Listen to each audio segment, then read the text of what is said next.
Here's a little touch of cinema verite. Don't know if I'll post this, but I guess if you're watching it, then I've posted it. It's kind of mind-blowing of thinking myself in the future here. But, I guess we're in Australia, so we're always in the future. Nothing's changed. Why am I doing this? I've asked myself. Is it because I want to do this? Probably. It's because people have requested. Not really. Nobody really cares that I've gone for all this time. And you can't do things because people want you to do things. It's not how it works. Pretty much the same here. I mean, look. What to say? Nothing really changed. Oh yeah, one thing changed. I don't buy records anymore. But apart from that, I made the executive decision this year to do without buying records, and it's been 3 months now, thereabouts. I bought one new record, but that's it. I cap my new buys to about like one a month or something, 10, 15 for the year, because I don't want to miss out on good new releases. But yeah, I'm now not an avid consumer anymore, but I appreciate what I have on my shelves. I just dig back and just go through all the records that I haven't heard for a while. That's the joy of a music library, 5,000 records. There's an entire wall here next to me. So there's always going to be stuff to listen to and to rediscover, not to mention those the CDs. There's an entire wall of CDs next door. Why am I buying more records? It's a good question. I've asked myself that question for the past 6 months, 8 months, and I've come to that conclusion that it's kind of like a rat race, a hamster on the wheel. Always new things coming in every week, new things to absorb. 5 records a week, 10 records a week. No time to listen to it. I spend 3 hours every day in commute from work back to work. From here, to work and back. It takes me about 3 hours. What time do I have to absorb 10 new records a week? This conclusion I've come to, and also, does it make sense in our day and age? Especially with this newly created oil crisis. To fly records from one side of Australia to here, or for some people, from Europe to America and back again, it seems a bit selfish as well. And that's just my perspective. I'm not accusing anyone of doing anything here. I'm just riffing off, obviously. I think I've got enough music to really, enjoy and marvel at, and I feel very much at peace with this new way of life. Also, I've not bought any new books or any new clothes. It's kind of I'm just trying to not buy things this year, which is good. It's and I feel this could become a way of life. Just buy what you need rather than buy things because you can. That's, again, I'm not asking you to do this. I'm talking about myself. I hope you're well. If you're watching this, I hope that life is treating you okay, more than okay. I've been making videos all the while. I haven't made a video on this channel for more than a year. In fact, last time I made a video, it was before I went on holidays to Thailand in December 2020, 2024 or something, or I can't remember. Yeah, 2024. And I'm just about to go on all this to Vietnam in a couple of days. So just bookended this. I, you know, I thought you don't want to hear me ramble on for 2 hours without showing some stuff, some records that I've been just like I've got a random assortment of things that I've been enjoying in the past 2-3 months. You know, stuff that I'll rediscover, like eternal classics like this Gabor Szabo Dreams, 1978. Oh, it's 1968. Astounding piece of music. This is obviously a reissue, but I'm going to say it right now. I don't really care what people think of reissues, originals. To me, it's all music. We are here in, this make-believe world where we're fetishizing, because it's a fetish, really. I mean, no more, no less. Why is this any less good than a first pressing? Would you say this about a book? Like, this is the thing that gets me. Like, I read a lot. I'm an avid reader, and I would never say, "Oh, I need a first edition of that book," because I'm going to understand the story more than a third. Or like, this is what you get with first pressings, and they're like, it just sounds better, automatically, or it's, isn't that a bit of a fallacy? I mean, I'm just saying, this sounds really great, and it is a beautiful album. And if you have a reissue like me, be happy with it. It's a treasure. It's a jazz fusion album, really, really airy and light and just dreamy, like the title indicates. This is just all random stuff. This is my copy from 2006 of Color Green, one of the first albums I hyped up on the VC back in 2011. Okay, I've been doing these videos since 2011. My first video was in November 2010. Yeah, November 2010. I've been making videos, and so one of the first records I was talking about. So she's a German folk singer. She really didn't make very much music. All the music was on cassettes, and her son rediscovered the music and put it out for the world to hear. It's just, like in that sort of Linda Perhacs, Nico wheelhouse, I will say. If you like that Linda Perhacs Parallelogram album, this would be a great thing. Here's another one that I've revisited. This, I think, is an original pressing, but not that it matters. Hoyt Axton, this is some, countrified, fuzzy, folk music. I really, really love this album.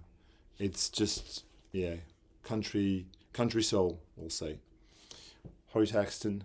This album reminds me of my friend Mike Boston and Reggie, another early goer of the very early days of the VC. So with Larry Knetchel on keyboard, and the band is really, really, really solid on this. It's a beautiful band, and this is an album from, I don't know, 1970 maybe, perhaps, I don't know, around that time. Then what have I been listening to? This is really, really in a really random order. Le Mystère des Voix Bulgares, one of the great discoveries of the label 4AD. Obviously, everybody knows this, just pretty much, This was, a great discovery, which you have all these, if you like Cocteau Twins, if you like, those this Mortal Coil record. This is really this is in the same kind of sonic wheelhouse, except that it's all just voices, Bulgarian choirs, which Ivor What's Russell released in, I don't know, 1986 or something like that. Very, very, very worth hearing. Just transcended music, really just above anyone's expectations. Here's a record that I bought a while back that was sitting on my shelf, and I just pulled it out the other day. It's really funny, things that you buy sometimes. There's a numeral group, Excavation, Trey Grubber, Herculean House of Cards. This was a young man from, where was he from? Somewhere in America, but Chicago. Yeah. And so he died really young. He died when he was 26, this guy. And he left a handful of songs. And we have here a sort of hybrid between someone like Elliott Smith and with a kind of power pop sensibility. Yeah, it's just beautiful music. It really is lovely, kind of lo-fi indie power pop of sorts. Trey Grubber is the latest Tortoise record. I'm gonna go and see them soon. Play live in Melbourne, so I'm excited about that. I really like this new album.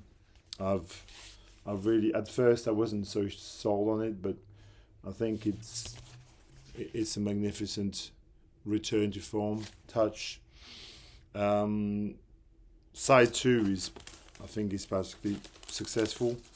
Just goes back to these kind of roots of Tortoise. And speaking of Jeff Barker, I've been absolutely flogging this record here. I'm gonna pull it out because it's here. I just love this. I bought this a while back, but I've just rediscovered it recently. I just love this mixture of post rock and jazz. And it's kind of a fine line between the two. It's hard to actually put my finger on it, but if you actually had the perfect blend of kind of modal jazz and post rock, this is the album that actually gets that to that point. I think the live at the Tennis Center as well is very good, but I just love this. The band is tight. I just love Freakadelic. Late autumn, it fits well because we're in autumn here, and the music is relentless but understated, really melancholic and just gentle and very, very powerful. Just a beautiful, beautiful record. Here is a Brazilian under the radar classic, Maria Rita, 80s pop, but with this kind of MPB flavor underneath. The first song, Cantico Brasileiro, is number 3. Kamayura is a banger. It's just one of these songs. It just kills you when you hear it the first time, and it's she's like kind of like Björk, but a few years before Björk, and Brazilian. That's what I would describe it as, Maria Rita. It came out in 1988. Listening to some Messiaen as well. This is Triangular Symphony. The Onde Martenot, which is obviously was then popularized, put in the sort of in the mainstream by Radiohead on Kid A, but introduced by the great man Olivier Messiaen, and Yvonne Loriot on piano, and Jeanne Loriot. And one of them was his wife or his partner. I can't remember which, but a great piece of music. and played by the RTL Symphony Orchestra, directed by Louis de Froment. Here is a new album from this year that I have, but I didn't buy it this year. I pre-ordered it in November last year or something, November or December last year. It's Shane Paris Oteka Guitar, which is an American primitive LP of Oteka covers, which you may ask yourself, what the fuck? But yeah, indeed, what the fuck. His previous album, which I also love, title escapes me, there's a painting on the front cover. I've got that album there. Had an Aphex Twin cover, and that was really well done. And if I can recommend you a track, try Nine. Nine is fucking great. But it's just this beautiful, kind of cyclical, repetitive, hypnotic guitar playing. Yeah, John Fay-esque, but with a distinct modern twist on it, and he's decided to cover, of all bands, Oteka, which is, I mean, in my opinion, not a band that you would launch into covering in any way, shape, or form. It's about abstract the music, but yeah. Anyway, that's what it is. I've been listening to Fukushima. I was lucky enough to get the second press at the end of, well, I ordered it mid last year or when they announced it, and it arrived earlier this year. So I was very, very happy to have this. It's a spiritual jazz record, very much in the vein of, a Coltrane or a Pharoah Sanders record, I would say. If that's your thing, that's totally in that sort of. If you like Coltrane, if you like things like Impressions by Coltrane, it's very much in the same, it's bearing the same,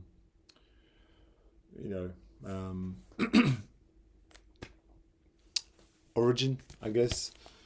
This is the Shinsuke Fujeda group. Yesterday I was replaying this Caribbean treasure, Sweet Sweet Dream by Shadow. It is a funky disco album from, I don't know where they're from, Barbados, or I can't remember, but they're from one of the Caribbean islands.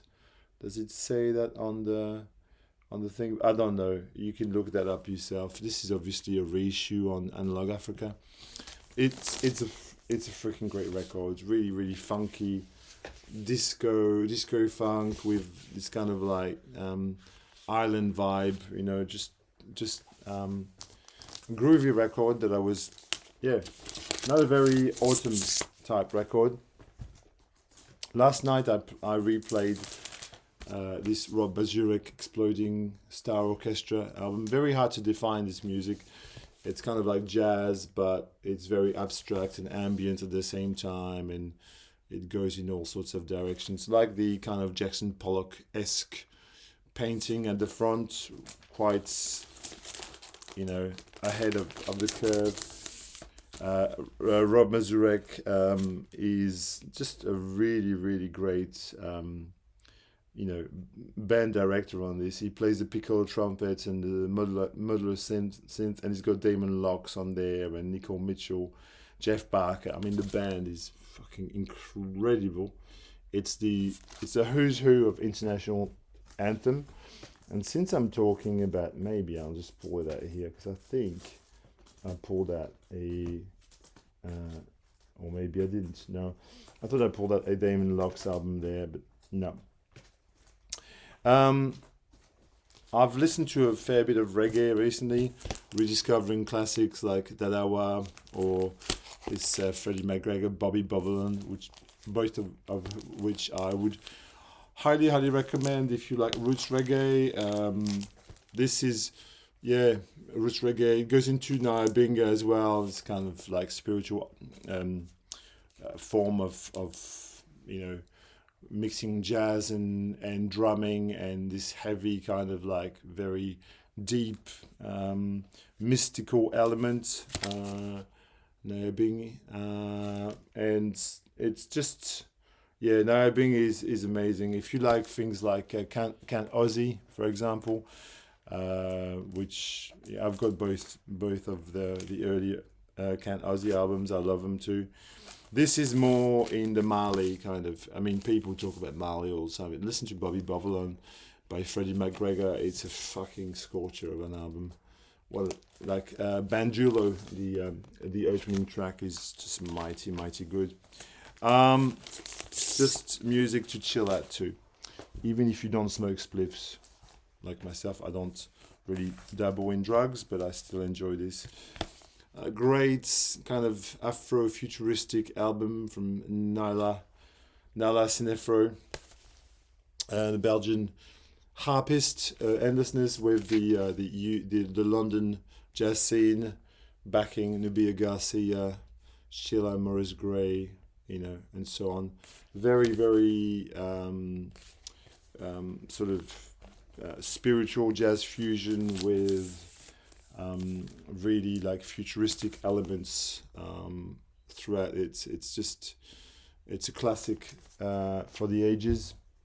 Likewise, I would say this about this. This is freaking fantastic. I've been immersed in Sun Ra a lot recently, and I've been listening to Idris Akamor and the Pyramids.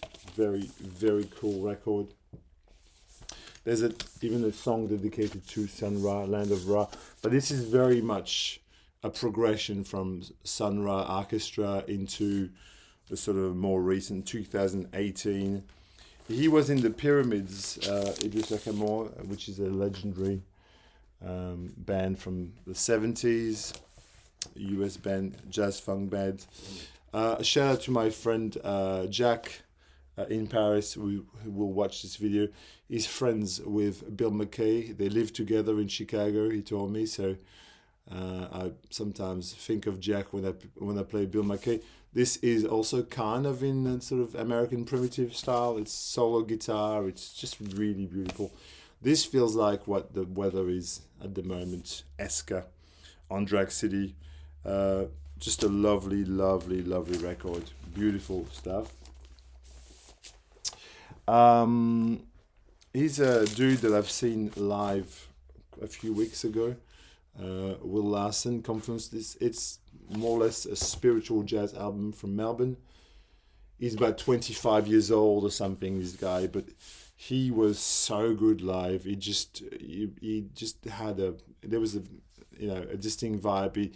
It's very funky as well. It's got this chick who plays like sort of electric piano. It's the drummer is really tight. It's just a beautiful album. Confidence, Will Larson, Melbourne spiritual jazz, and I'm not exaggerating when I say this.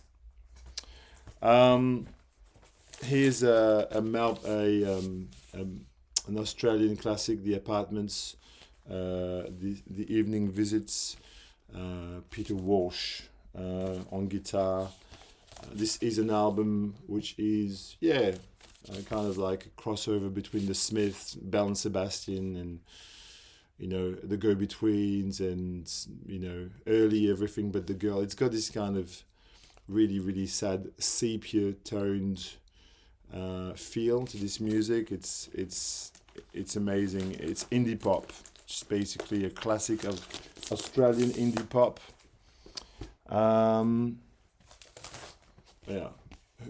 Everybody needs a bit of Pharaoh in their life. I rediscovered this classic Elevation, squonky, screechy, ferocious sounds by Pharaoh Sanders. Amazing stuff. I've been a massive advocate for Björk recently. I've played Björk non-stop for the past 3 months. Vespertine is a good example of kind of music that I love. Not my favorite Björk album, but I really like this record with Hidden Place and Aurora. It's beautiful record.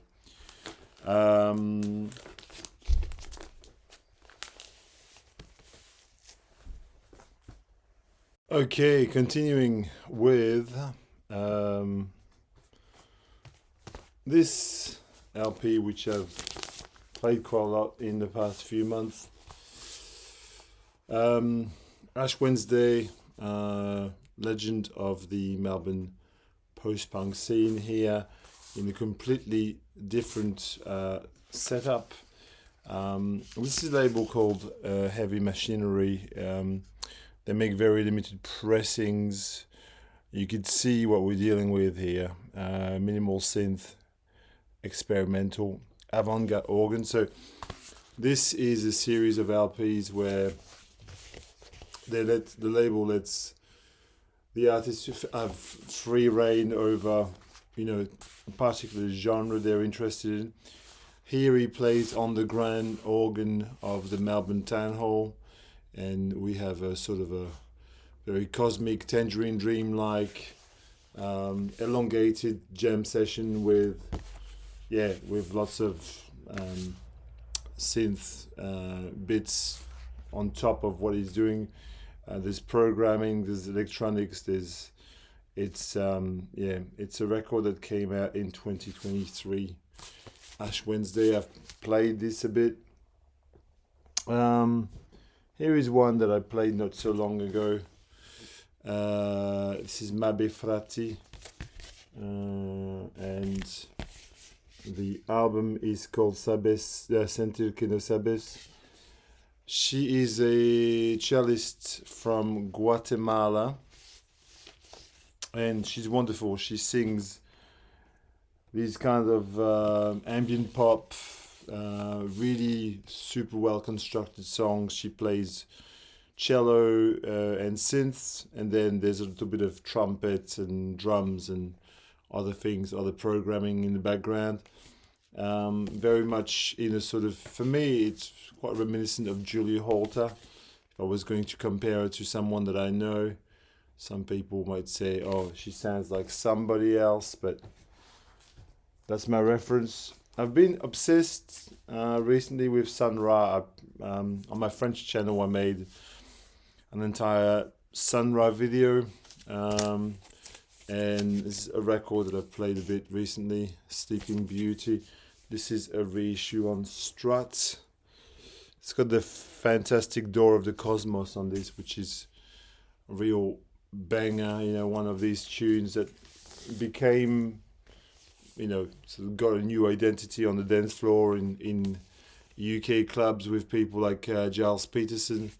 It's a great kind of modal jazz, spiritual jazz record from Sun Ra, very, very extremely palatable, extremely approachable.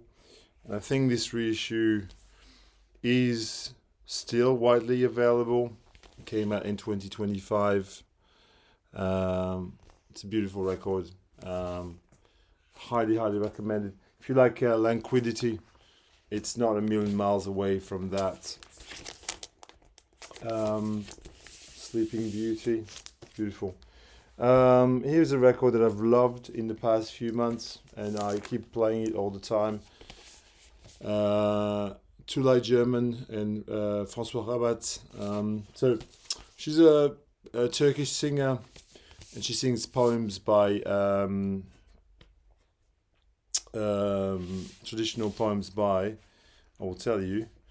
So here she is. There's a picture of Tulay German, and she sings poems by Erdem Buri, who's a Turkish poet, and they've been adapted, and François Rabat plays the saz and the double bass. He's a double bassist, but this is a very sort of like traditional folk Turkish record, beautifully played, just achingly well arranged and produced, and the singing is amazing on it. It came out in 1980, and the original is a bit expensive these days. So when I saw there was a reissue a while back, I grabbed the reissue. I'm very happy with it. But yeah, it's a fantastic duo. Yeah, you would. It's not really psychedelic at all. It's more a traditional, Turkish Turkish folk record. Um, I've been revisiting a lot this Duster record, contemporary movement. I love Duster. I think they're one of the best bands from that sort of slowcore scene. Just dark and deep and very, you know, um, incredibly meaningful music, which sort of oscillates between post rock, slowcore, indie rock, a little bit of emo core as well. I would highly recommend this record. This is the Numeral Group reissues of these, but I've loved. I love Get the Dutch and Operations, and just a really really great record, and came out in two or 1990 something. I can't remember. You can look it up yourself. But this is a good segue to probably a record that Dom likes a lot, Duster. I've been playing Dom's record, Material Object, a bit. Objects, that's his band. Dom, Sick in a Thread. Cedric, my good pal Cedric, who's a resident of Ithaca, like Dom, sent me this record in a package a few months ago. And I've been sort of like exploring it back and forth, and I really quite like the record as a whole. It's I mean, it bears some resemblance to bands like Duster. It's very steeped in a sort of a post-rock identity, indie rock, slowcore. The singing reminds me a ton of Lou Barlow on Sebadoh Records. So I would classify this as a sort of a meeting point between Sebadoh and Karate, the Boston band, if that makes sense. I hope Dom will not be offended by my, if you see this, by my description. I really like Making the Case, that song there.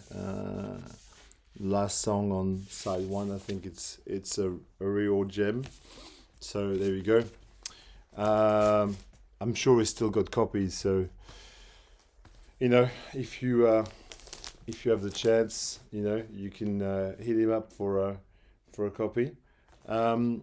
Here's a record that I've revisited recently, the Arcandroids, a favorite from the 2010s, one of the best albums of that decade, really. Janelle Monáe, another example of sublime Afrofuturism, kind of a sort of a mix between Prince, Michael Jackson, Kate Bush, and I think I've said enough there. If you take those three influences and sort of mix them into a blender, you get the Arcandroid.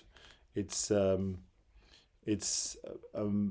frighteningly good and well produced series of songs. There's obviously Tightrope on this, which is the big hit, but I think just about everything here sounds, it's just brilliant. It's great to revisit records that you've forgotten like these. Here is a record from last year which I've really, really liked, something that nobody else will ever show on these videos. This is Gregor Sampar, his name is. There is the name of the guy. No, not Sampar, Compar, sorry. Here is the name with Alice Haywood. Songs for Strings and Nails, Piano, Electric Bass, Abandoned Guitar and Voices, Volume 1. So it was recorded in 2024 and 25, and I would classify this as a sort of ambient pop record. Very experimental, very loose, beautiful vocals on it. It has all hallmarks of like very lo-fi things like the Durity Cullen in it, or even I was mentioning Julie Holter before, a very much more lo-fi version of that. Uh, I really, really like this record. It's just from here, from Melbourne. The guy's from Melbourne, and I really love this little record. I've played it a lot. Um, I played this morning or even yesterday. Dance with Death, Andrew Hill. I've been playing a lot of my Andrew Hill. I've got quite a few Andrew Hill records. So, see, this is the thing when you don't buy records, you have the time to invest in those beautiful things that came out. And I know Compulsion is supposed to come out on Tone Poet, and I would almost make an exception in my non-buying records to grab that because I think it's a great record, but it's if I don't, doesn't matter. I've got 10 Andrew Hill records, and for any jazz lover, it's probably enough. I mean, I'm not going to be. This is the thing. Keep buying things to fill gaps, quote unquote, and sometimes it's just to fill things rather than because you really want it. And I think Dance with Death more than does the job for me. I don't need to buy another. I mean, I've got Blackfire, and I've got Point of Departure, and I've got lots and lots of these key records. So with that Compulsion, I already know Andrew Hill, and I think look at the lineup though. Oof. Charles Tolliver, Joe Farrell, Billy Higgins on drums. It's serious. It is serious, people. Here's a record that my friend Jack from Paris is one of my best, people that I've met through doing videos. I visit him in Paris regularly. He gave me this record. This is J. Jerome Ellis with Vesper Sparrow. It came out last year, I think, this record. He sent it to me a few months ago. It's a beautiful record. It's, again, we're straddling the line between ambient pop and jazz fusion, this kind of jazz undertone. It has a lot of very delicate, sort of beautiful, sort of heartbreakingly deep little moments. He has a stutter, and in his name it's reflected. He stutters, and the album begins with him saying stuttering can be part of music, can be part of a beautiful song. And that's what you get. It's a mix of saxophone, electronics, pipe organ, hammered dulcimer, and at times his own stutter. That's the hype sticker. So Jack, thank you. I love this record. It's just a sublime piece of music. I have here obviously a classic. I played this last night, I think. Obviously everybody knows that's the best Townes Van Zandt record, really. I mean, look at this classic sleeve with him and his desk. Just everything about this is amazing. For the sake of the song, Waiting Round to Die. I think that's my favorite Townes Van Zandt song, Waiting Round to Die. To me, Townes Van Zandt is what Nick Drake was to English folk. It's the exact word for word answer for me. He's got this sort of tragic personality, very intoxicated in a different way, died way too young, mercurial genius, completely unbridled, amazing. That's a Fat Possum 2007 reissue, but it sounds great all the same. I got a couple of CDs there, what's them here. This is one that has made the rounds a little bit, the Disintegration Loops. I ordered this on the Bandcamp probably in October last year, thereabouts. So, and I went for the CD version because I don't see the point of having 8 sides of vinyl. I would never listen to them. But if you've never heard this masterpiece, now is the time to do it. It's been reissued very lovingly. Arcadia Archive. You just go to Bandcamp and you can get a copy. I saw a copy of this in a record store the other day on vinyl for 450 Australian dollars, which is totally mental, really. I mean, it's so expensive. But this is the soundtrack for September 11. It was released in 2001. They're, cassettes, loops that have been played to the point where they start to perish, and hence the name Disintegration Loops. I don't know if I've got anything else that I want to show you today. I think that's plenty for now. Yeah, just the old, same old.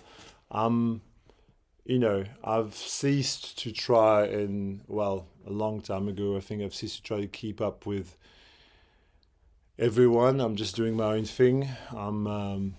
I'm just going to show records that I'm playing.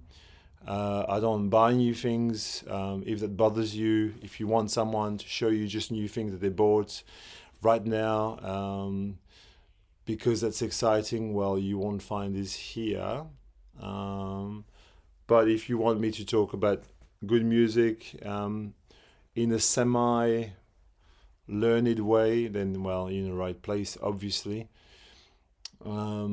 But yeah, I just find most videos not inspiring, when I see like big thumbnails with like, huge clickbaity kind of titles, a massive grail, or,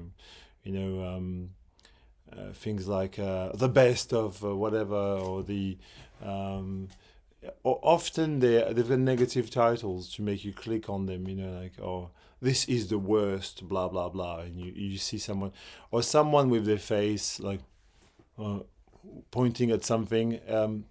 Sorry, people, I can't watch those videos. They just, it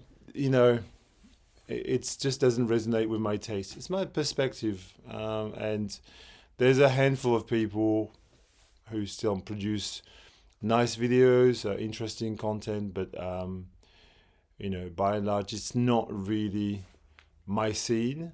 But I still want to make videos for people who watch, and I know a lot of people who watch this don't make videos. They're watchers. They like to comment and spend a bit of time talking to me. And I'd like to give a big shout out to some of my pals for example, in the French vinyl community, or in the UK, Mike, Mike and Romuald, French Vinyl Addicts, and Mike, what's your channel again? I can't remember the name of your channel right now. I will put it in the... But we do live streams on Romu's channel sometimes, and we have a great time together. And yeah, it is the I don't know if it's a return at all. It's just me just riffing off about some records. I hope you're all well. I hope I've not insulted too many of you. But just keep in mind, these are just opinions. They're not reality, like what I say about what I think is what I think. It's not the truth. As I age, I realize more and more that this is very important to separate opinions. And, when I was younger, I would try and convince everyone that band was the best. And now I think, well, if you don't like this, it's because you don't like this, and I can't do anything about it. I could encourage you to go and listen to it, but, in the end, if it's not your thing, it's not your thing. There we go. Okay, take care, and, who knows? Maybe I make another video, maybe not. In any case, see you later.